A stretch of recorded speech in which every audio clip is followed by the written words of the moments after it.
நான் எப்படி முகவரிக்கு வந்தேன்னா 2015 வந்து +2 முடித்தேன். +2 முடிச்சுட்டு குருநானக் காலேஜில் தான் அப்போ வந்து செலெக்ஷன் ப்ராசஸ் போச்சு. இப்போ வந்து ஆஃபீஸில் போகுது இல்லை வேறு எங்கேயா வைக்கிறாங்க. அப்போ வந்து குருநானக் காலேஜில் வைப்பாங்க, மண்டபத்துக்கு பக்கத்துலேயே இருக்கும். ஸோ அங்கே தான் போனோம், நானும் அம்மா தான் வந்தோம் ஃபஸ்ட்டு. ஸோ பார்த்தீங்களான்னா அண்ணா பார்த்தோன்னே சொல்லிட்டாரு, நான் பார்த்துக்கிறேன். இந்த வார்த்தை சொன்னார் ஃபஸ்ட் டைம் போன உடனே, நான் பார்த்துக்கிறேன் உங்களை, நீங்கள் எதுவும் ஃபீல் பண்ண தேவையில்லை அப்படின்னு சொன்னார். ஸோ அட்மிஷன் ஃபீஸ் வந்து 5000 கட்டணும் இனிஷியலாக. ஸோ அதுவே வந்து அண்ணா தான் பே பண்ணார் எனக்கு. ஸோ அதுவும் ஃபீஸ் பே பண்ண முடியாத நிலைமையில் தான் இருந்தேன். ஸோ நான் செலக்ட் ஆகலை முகவரிக்கு.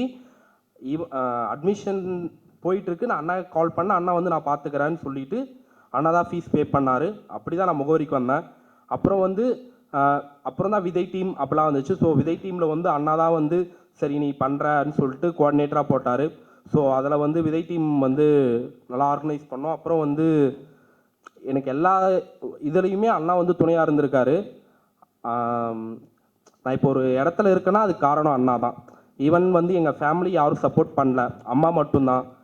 3 அக்கா, அவங்களுக்கும் மேரேஜ் ஆகிடுச்சு, பட் அவங்களால ஹெல்ப் பண்ணுற சுச்சுவேஷன் இல்லை.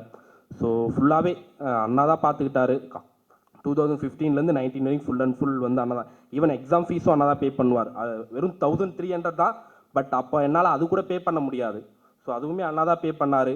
கருணாமூர்த்தி சாரை வந்து இன்ட்ரடியூஸ் பண்ணி வச்சார் ஒரு முறை. ஸோ அவரும் எப்படி நம்ம டெவலப் ஆகணும்னு சொல்லிட்டு அட்வைஸ் பண்ணுவார். அதுவுமே வந்து ஒரு வாழ்க்கையில் வந்து ஒரு எப்படி சொல்கிறது, எல்லாமே வந்து சின்ன சின்ன விஷயமா இருக்கும், பட் ஆனால் அது உங்கள் வாழ்க்கையில் வந்து நிறைய வந்து இம்ப்ரூவ்மெண்ட் கொடுக்கும். ஸோ அவ்வளோதான், தேங்க்ஸ்.